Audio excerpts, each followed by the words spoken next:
out of which 21,500 are Shia Muslims. Just last year in Pakistan, about 1,450 Shia Muslims, 1,450 Shia Muslims were killed by Taliban's Lashkar-e-Jhangvi and Sipai-Sahaba. Their names are mentioned in the press release that I have given to you, so you don't have to worry about the spelling of how to spell and write their names. This year, compared to that 1,450 Shia Muslims who were killed in 2012, this year in the last 62 days till March 2nd, 362 Shia Muslims have been killed, including 3 major attacks, 2 of them that took place in Quetta, Balochistan, and one of them that took place on this 2 days ago on Sunday in Karachi, Pakistan.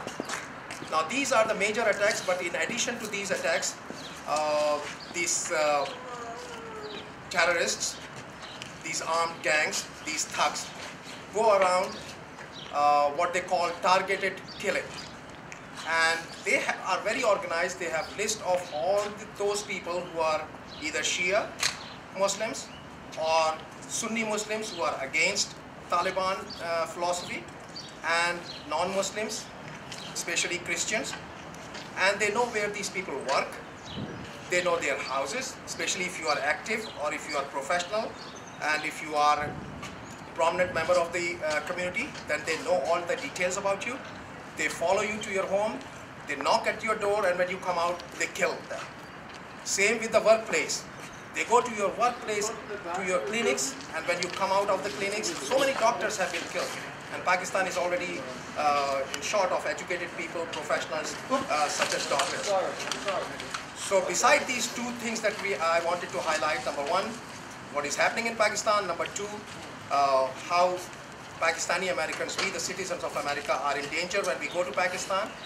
And number 3, America is giving so much aid to Pakistan. We want our government, we want President Obama's administration and our elected officials to put pressure on Pakistan and cut down their aid till they have a sweeping cleaning operation against these terrorists and get rid of these Taliban's Lashkar-e-Jhangvi and Sipai-Sahaba who are killing Pakistanis and are a danger to the neighbors in the area and to the world peace, because let's not forget that Pakistan is a nuclear country, and these Taliban, these terrorists are also trying to get hold of whatever they can, including the nuclear resources, and they will also like to take over the government of Pakistan.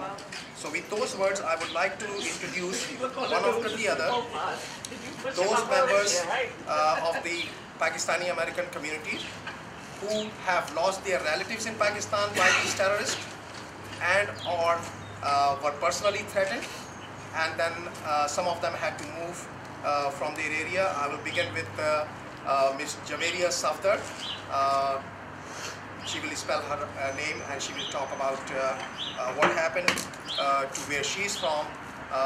Just to let you know that she's from the place that she's in from Pakistan, Dera Ismail Khan, is next to South Waziristan, which is the hub of Taliban. So I would request Javeria Mirza to please come forward and say a few words as to what. E-R-I-A, and Safdar is my last name, S-A-F-D-A-R. I belong to Dera Ismail Khan, Pakistan, which is next to South Waziristan, the hub of Taliban and Lashkar-e-Jhangvi and Sipai-Sahaba. They have their training camps and they have their very active people in there. They have always been threatening Shia Muslims in Dera Ismail Khan, and especially those who are very active. And it happened in 2008, August 2008 with my family, that they hit us with a suicide attack in which we lost our 60 cousins in just one attack. And they were all relatives, they were all like close cousins to each other. It was actually targeted for one family. And we had almost 250 injured people. They have lost their limbs, some people have lost their eyes, body parts, different body parts. And they are still threatening us that we will not leave you and we will make you leave this city. And now because of these threats and because of these killings, our whole family and India Ismail Khan, they have to live in different cities of Pakistan, like different major cities and small cities in Pakistan. And they have to leave their houses, they have to leave their families, but still we have relatives over there, still we have other Shia Muslims in Deir Ismail Khan whose life are not only they are threatened, their life, their studies, their professional careers are also threatened. And these people are still like threatening them, they're sending them letters, they're calling them, they're target killing them. Not even that, any guy who has graduated or who just reached the age of like 18, 20 years, they go and they kill them. They don't leave them, like they don't let them live their life happily, and they don't leave them, let them live. And now, because of that, I'm here, I got married, I'm living here, but I'm still worried about my family, and I want my government, President Obama and all the other elected authorities to take action against that. Thank you very much. The next I will request Mr. Afzal Jafri. I will request him to come forward, spell his name, and tell about not only his relatives that were killed a few weeks ago in the targeted killing, but also my understanding is that he lost some relatives in the attack on Sunday in Karachi, Pakistan. So tell us about that, Mr. AFZAL JAFRI. I am resident of Abbas town, Karachi, and where day before yesterday there was a blast. I lost in that 5 to 6 my cousins, daughters, sons, and very much my family friends, we lost it. Last month, one of my cousin daughter was the medical superintendent. He was killed by target killers of Taliban and Abbas. And we are every single day facing this problem that nobody is safe, anybody goes from home, and they are not sure that they can come back home or not, they will be killed soon. So we request President Obama that please take notice of this. These are also human beings, and they are also the people who are suffering in the hands of terrorists, and do something about them. Even though I myself went to Pakistan in the death of my father, so I got threat that if you pay us $40 lakh rupees, otherwise we will destroy you, and I couldn't live there. I was in 3-4 days, one place, and then I come back, and I never go back after that.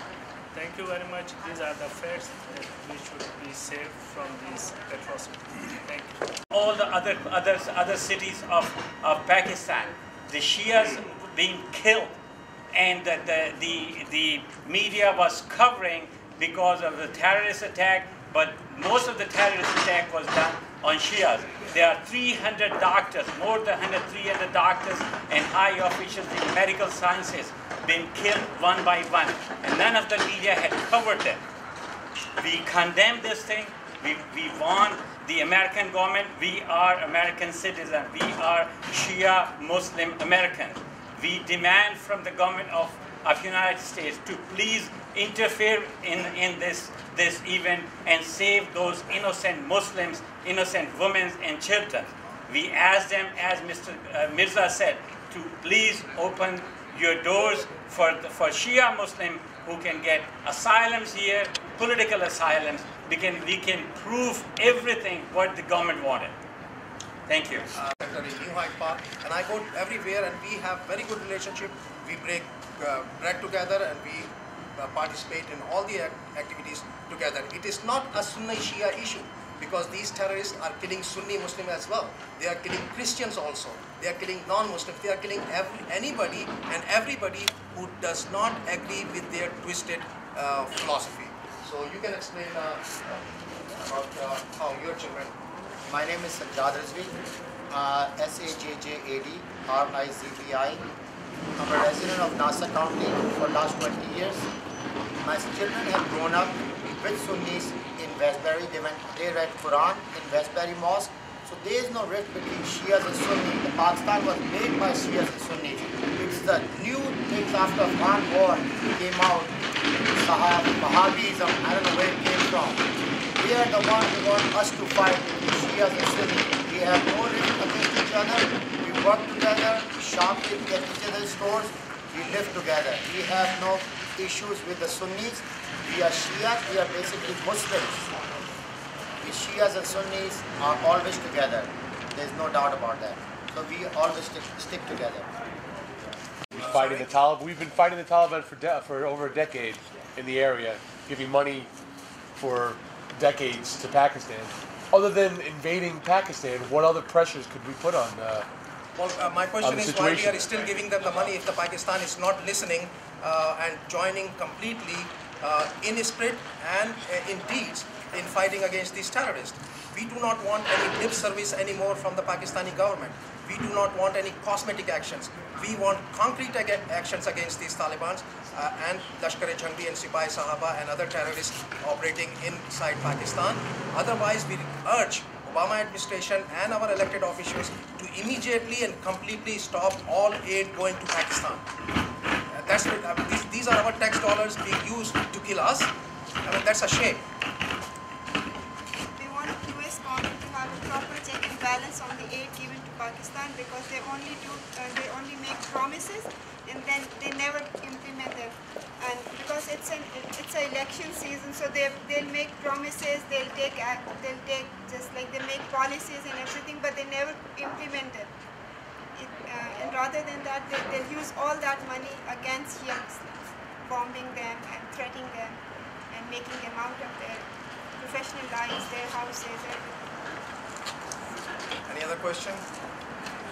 So if none, then I will just request at the end this press conference to be officially over with the prayer for the victims of these terrorists by Imam Sunralvi Sahab. He's a doctor also, and just to come briefly and say a prayer for the victims. In front of Pakistani consulate last month, when about 100 people were killed by these terrorists in the city of Quetta, in Pakistan. So I will officially end our statements, and we are ready to take any question and answer. And at the end, we will request Imam Sunralvi to pray for the victims of these terrorist attacks. But at this time, we are ready to take questions, and I will request all of you who is here to please come closer so that if there is a question directly to you, then you can answer. And like I said before, our focus is not on me or Mr. Javed or any other person who is here or the Imam, because we are here as a community members to show the support. Our focus is on the families of the victims of these terrorist attacks. So I would request those family members who spoke here to be in the limelight, and so that they can explain, and if there is any question that I can answer, we'll be more than happy. When you say you want the United States to apply pressure, do you mean intervention or that they withdraw aid from Pakistan? What are the specifics you'd like to see? Well, one of the things that the Obama administration can do is make the billions of dollars that is going to Pakistan in aid conditional upon Pakistani government taking immediate, concrete, and meaningful, lasting actions against these terrorists once and for all, so that there should be an operation cleanup and all these terrorists should be wiped out. And that is what we are asking our government. I want to add something, because these terrorist parties, these terrorists have alliance with the government in some areas of Pakistan and in major also, and they are using all the aid being given by different countries, especially from USA, by the government to kill Shia Muslims in Pakistan. Allow me to please explain on that. There is a wide range understanding in Pakistan that at least some segments of the ISI, intelligence services, and the Pakistani army and the Pakistani government are sleeping with these terrorists. Even Osama bin Laden, excuse me, even Osama bin Laden was able to live in Pakistan for so many years. And we are sure that he had some friends in the security agencies in the government and in the corridors of power and among some influential people. So otherwise he would not have been able to live there. Also, the recent attack that took place in Quetta in January and in February of this year. There is army all over Balochistan province in Pakistan. You cannot move and go even 1 mile without coming across a military checkpoint or the frontier constabulary checkpoint, or without seeing a checkpoint by one security agency or the other. So my point is that how a truck full of explosive was able to come all the way from Lahore to Quetta, got into Balochistan and went all the way to Quetta, and then they were able to bring that explosive loaded, that truck loaded with explosive all the way to the market, market in the Shia Muslim area, where they exploded these explosives and killed 100 people and injured 300 others. So we are suspicious of the Pakistani army, we are suspicious of the Pakistani government, politicians. There are some politicians who have made political alliance with these terrorists in the upcoming elections for 2013. Mr. Nawaz Sharif, the former Prime Minister, his party is one of them. Mullah Fazlur Rahman, his party is another one. And there are other parties also. There is one member of assembly there, his name is Rana Sanaullah. He belongs to, his first name is R-A-N-A and the last name is Sanaullah, S-A-N-A-U-L-L-A-H. He is member of the assembly from Pakistan Muslim League, Nawaz, and he is the law minister of the provincial government in Punjab. And he is an ally of the former Prime Minister, Mr. Nawaz Sharif. And he openly says that these are our constituents, so what can we do? And they have made political alliances, and because of their vote and to create terror against their political opponents, they finance and support these terrorists. So definitely I agree with what was said by Javed. You said you come with support from the Muslim American community here. Has the situation affect the relations between Shia and Sunni Muslims on Long Island, New York? Is that an No, issue? not at all. We are pretty fine over here. Yeah. There's no difference in between this. My children go to Westbury Mosque, even though I'm a Shia Muslim. Yes, Shia Muslims. Sorry, Shia Muslim. My name is Shabi Haider, S-H-A-B-I-H. Last name is Haider, H-A-I-D-E-R. I represent New York as well as the state of New Jersey. This genocide been happening past 1 or 2 years, and none of the government, none of the international media was covering. Besides, they start covering just only like 90 days before. They said that this is genocide. Now, this Shias and Sunnis in the United States, we are united.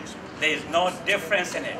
But as well as the Shias are concerned in Pakistan, there is a safe haven of these terrorists in Punjab and the Punjab government, which is the Nawaz Sharif government and Shehbaz Sharif government.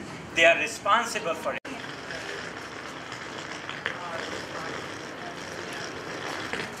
I understand it is very emotional situation for most of us, especially those of us who lost their loved ones in Pakistan. I would like to read out a few demands that the Shia Muslim Americans, Sunni Muslim Americans together, all Muslim Americans, I have their support. I have talked to them, to the various Islamic centers and their leadership on this issue. We are all one. And on behalf of, but particularly on behalf of the Shia Muslim Americans who are gathered here, I would like to read 5 demands that we are making. Number 1, immediate arrests, speedy trial and fast execution of and punishments for all those responsible directly and indirectly for these killings. Immediate confiscation and seizure of all illegal arms in the hands of these thugs in Pakistan. Pakistan has become like one of the very notorious place for the accumulation of arms and ammunition. Arms and ammunition that we never thought would be in the hands of anybody but other than armed forces. Rocket launchers, explosives, A-47, Kalashnikovs, rocket launchers, and you name it and they have it. these terrorists. And our next demand is that for America, for President Obama and the international community to put pressure on those countries, because there are some foreign countries, it has been reported, it has come through the information that we received through WikiLeaks, it has been reported in New York Times and other media, Western media also, in Washington Post also, that there are some foreign countries, Middle Eastern countries who are involved in sending money to aid these institutions, especially religious madrasas and these terrorist organizations, and they use this funding to brainwash people and provide for the arms that they have. The other request is for our government to we request them to please grant asylum and refuge to the families of the victims of these terrorist attacks. Australia recently took an action and they provided asylum to 200 family members of the victims of Taliban, and we are requesting our government here and our elected officials to please open your doors for the victims of Taliban in Pakistan, because some of them, I know that somehow managed to get to America and they filed for asylum and refugee status and they got it. But what about the families of the victims who are still living in Pakistan in danger, because they also threatened after killing their men? They very clearly and very openly have told all the families and remaining female members of the families of the victims that we will come and get you, we will kidnap you and we will use you as our slaves, because Shia Muslim women are halal, quote unquote, halal for us, which means they can keep them as sex slaves. And we want, last but not the least, we want American government and our elected officials who have some kind of working relations still with the Pakistani government and the army to put pressure on them to take actions, meaningful, quick, immediate actions, and not just these cosmetic actions in which they arrest some terrorists and then those terrorists somehow mysteriously escape from the prison and nobody knows how they got away. And even when the court is able to try their cases and announce sentences, those sentences are never implemented. So we demand that meaningful, real actions should be taken and law and order situation must be restored in Pakistan. Today, in that regard, there is a demonstration in New York, Manhattan, in front of the Pakistani consulate at 65th Street and 5th Avenue. I would request Mr. Javed Hussain, who is one of the organizers of this demonstration, to please come and announce about the details of that demonstration. Before I pray, good morning to all of you, and I'm thankful to you that you came here to record this news conference from Shia Muslim Americans. It's very important to let the US government know that Saudi Arabia is sending the funds, money, support, and trained clerics to make hub against Shias and Sunnis in Pakistan. We urge Obama government to ask their ally Saudi Arabia to stop all kinds of funding, and we demand from government of Pakistan to cut off all these funds and to kick out all the terrorists who flee away from Afghanistan, and they are now making hub of Al-Qaeda in Pakistan. Punjab government is totally involved, and the federal government is careless at all, and they are not caring about Shias. That is why I want to clarify, today we are forced to do our news conference before and in front of US Supreme Court of State of New York, because Supreme Court of Pakistan is not listening to the Shias, oppressed Shias of Pakistan. Pakistan was made by Muhammad Ali Jinnah, who was Shia, and Pakistan was financed by Shias like Haji Habib and Raja Mahmudabad. So why the country who was made by Shias, the Shias are forced to leave their country? US government is very kind to the Shias who are living here, is providing refuge to them. Our demand is also accept the refuge from those families who are victims of recent killings by Lashkar-e-Jhangvi, Taliban, Sipah-e-Sahaba and Al-Qaeda. May Allah rest the souls of these martyrs, and may God give the patience to the victims, and may God bless America, may God bless human beings, may God bless Pakistan and protect Pakistan from all kind of terrorism. Thank you.